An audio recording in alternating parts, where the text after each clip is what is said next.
Alright, I'm moving right along on all of this chassis finalizing. I think probably a good time now to do this Driveline. I kept thinking I was going to send it out. I made some measurements. You can see how much longer it is. Just kind of recap, the motor and transmission and rear end is all 1966 Mustang. This Driveline is also out of that same Mustang. The guy I bought all this from, he had an aluminum driveline he was going to give me, and at the last minute he changed his mind. Well, it really didn't matter that much to me. It would be nice to have the aluminum driveline, but it was this long anyways. I still would have had to cut it off and have it welded. I was going to take this out and have it done, and I made some dimensions on here. I went center line to center line. I figured where my yoke and everything needs to be. And as I'm looking at this, it's really not that hard to do myself. I've never done one. It's just a matter of cutting it off, grinding this area down for a new weld, and sliding in. So I'm going to attempt that. And the way I see it, if I ruin it, I can't really ruin it. I could just get it to the point where, this just isn't something that I should be doing in my garage. I can still take it and have somebody finish it up for me. And if I do it myself, I could end up saving $300, $400, $500 bucks. I like that idea. So that's what I'm going to do. And while I'm on the subject of the Driveline, let's talk about U-joints. These are the U-joints out of the Mustang. And I wasn't planning on taking these out. I figured I'd just go ahead and reuse them. But as I started to play with them, one of the best ways to tell if the U-joints are any good is just by twisting the bearings. These have some old grease. The grease is pretty bad, but if you turn it, even with old grease, you can feel a thumping.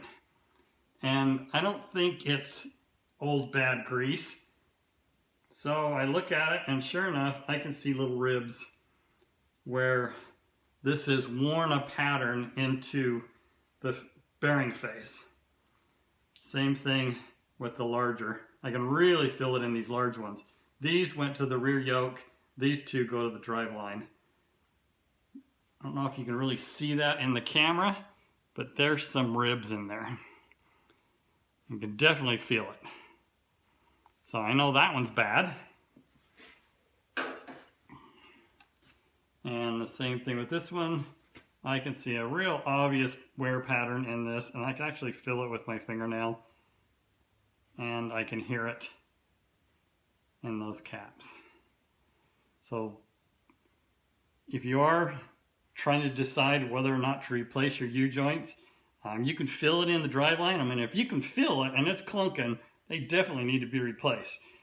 But you wouldn't be able to feel these. You wouldn't be able to notice that unless you take it out. And since this one was so obvious when I took the Driveline off of the rear yoke,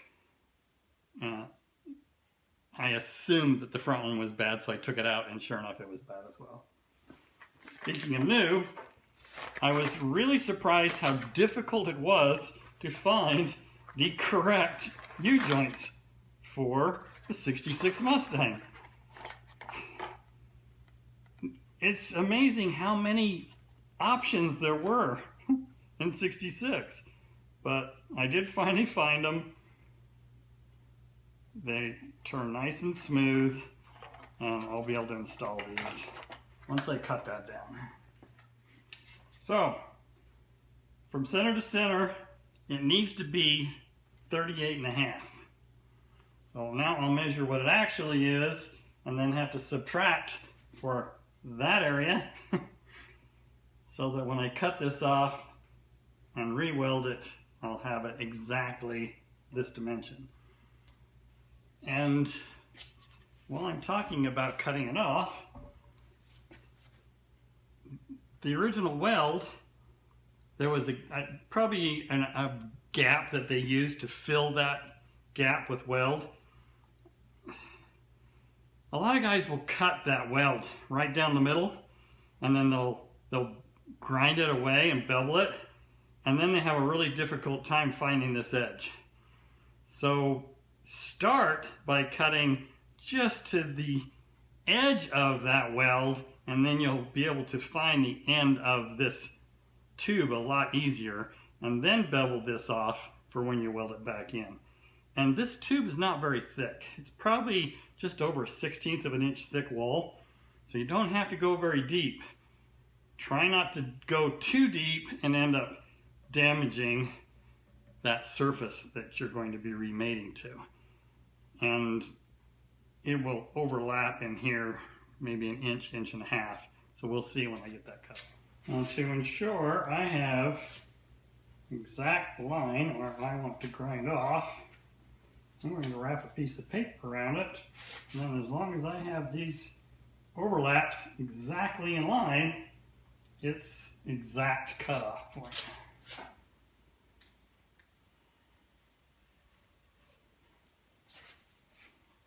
I'll make sure it doesn't slide on me.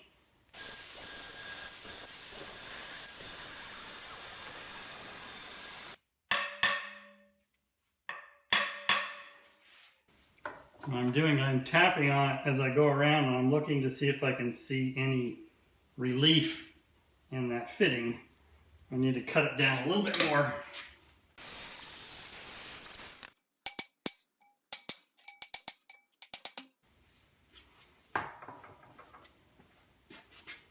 And you can see I just barely made any scribe mark on this. So I got it down just perfect. Now I can go back and grind this weld off and give me a good weld surface without having to go back and repair now any overcutting of this. But I want to have as much overlap as I can on this area so that I don't have to worry about it wobbling. So that's 38.5 to the center line, and now I want to take off 1 3/4. That's where I need to cut.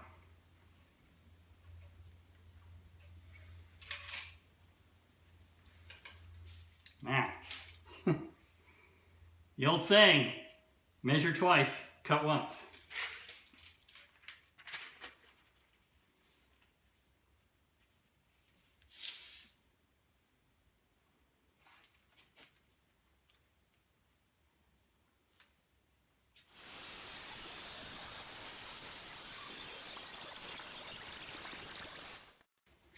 One of the things I've learned recently is a lot of times these are full of cardboard, so that can kind of deaden the vibration and the ringing noise you might get from a pipe.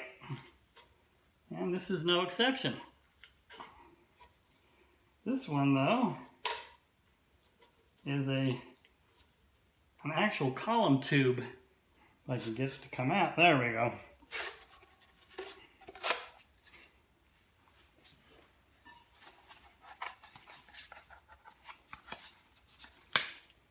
So I was anticipating that it might be in there, so I was cutting slowly so I didn't get it too hot. I didn't want it to catch on fire in there.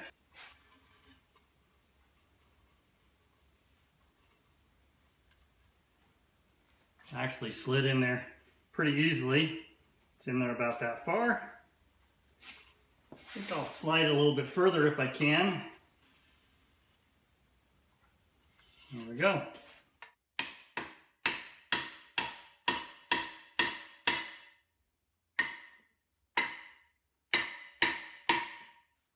Once I get it all the way seated, that should be another 1/8 of an inch. It's putting me right where I need to be. I'm going to have to deburr this edge. It's got a pretty good lip on it I need to knock off. And I also need to knock this weld down. So I'll get this in my vise. I'll just run around this with a flap wheel and bevel this off as much as I can so that I have a good area to weld to.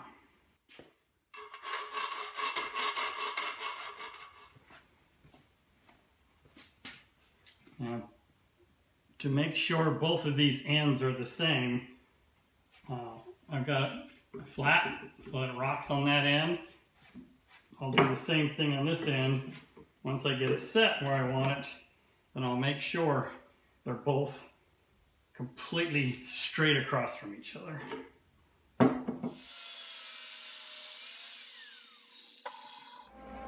Alright, I'll start by tack welding 3 spots around it. Make sure that it doesn't move so that as I go all the way around it doesn't heat up and crawl on me.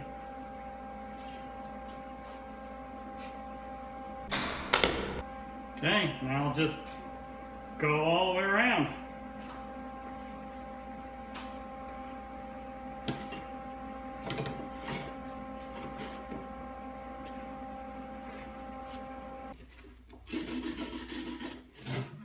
So again, this isn't going to be an award-winning part, but it's going to be a nice looking part.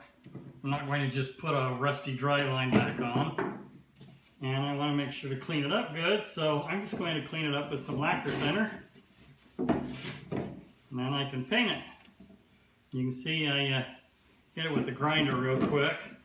Just a fine grind, and went over it real fast to get all the loose stuff off.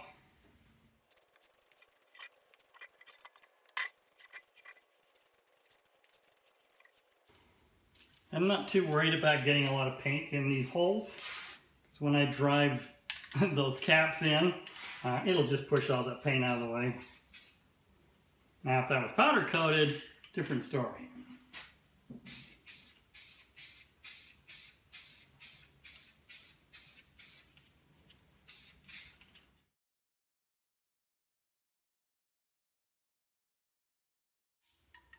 Driveline is done.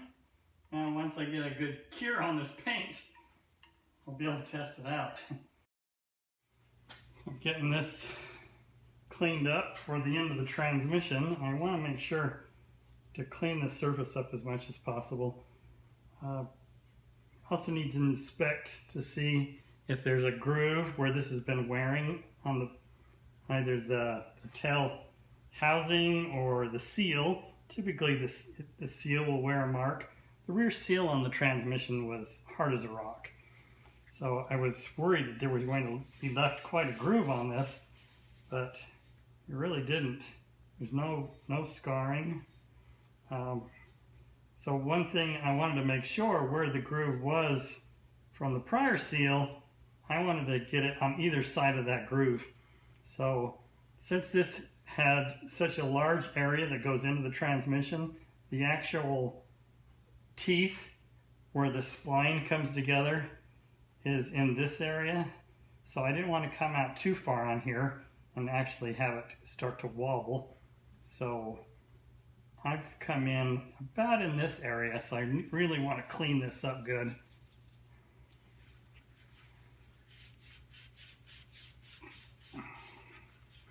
Even though the seal is going to be riding in about this area, I still like to clean it up all the way in so that when you're installing it, if you just happen to ram all the way in, you don't damage that seal.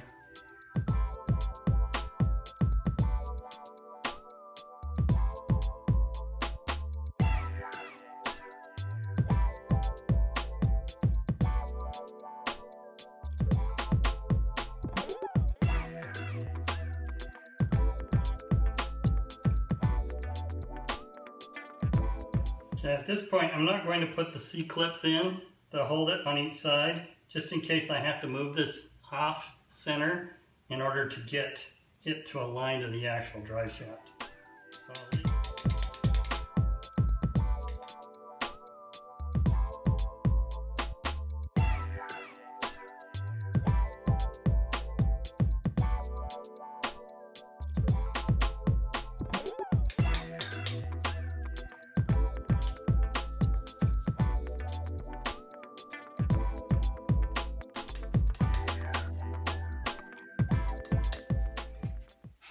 Okay, now's the test. See if I got this the right length.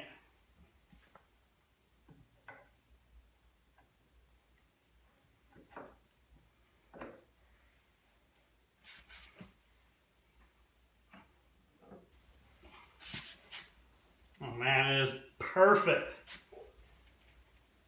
It is dead on where I wanted it to be. Got plenty of room to go in and out.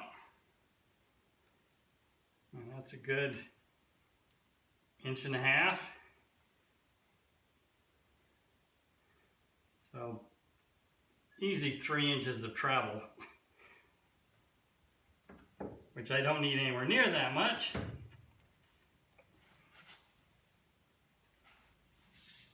Right, just bolt down those end caps, and another project done. So that was a nice savings. That's amazing. Feels so good to have this done now. Really the only thing that's left for this chassis is to finish up this exhaust, and I've got a really good plan now finally in my head on how I'm going to do that. It's just a matter of cutting and welding all the pieces. I need to do wiring to the gas tank. I'm just going to bring off a little pigtail so that I can just plug in the harness when I get all the full wiring done. Pretty cool. Thanks for watching. Goodbye for now.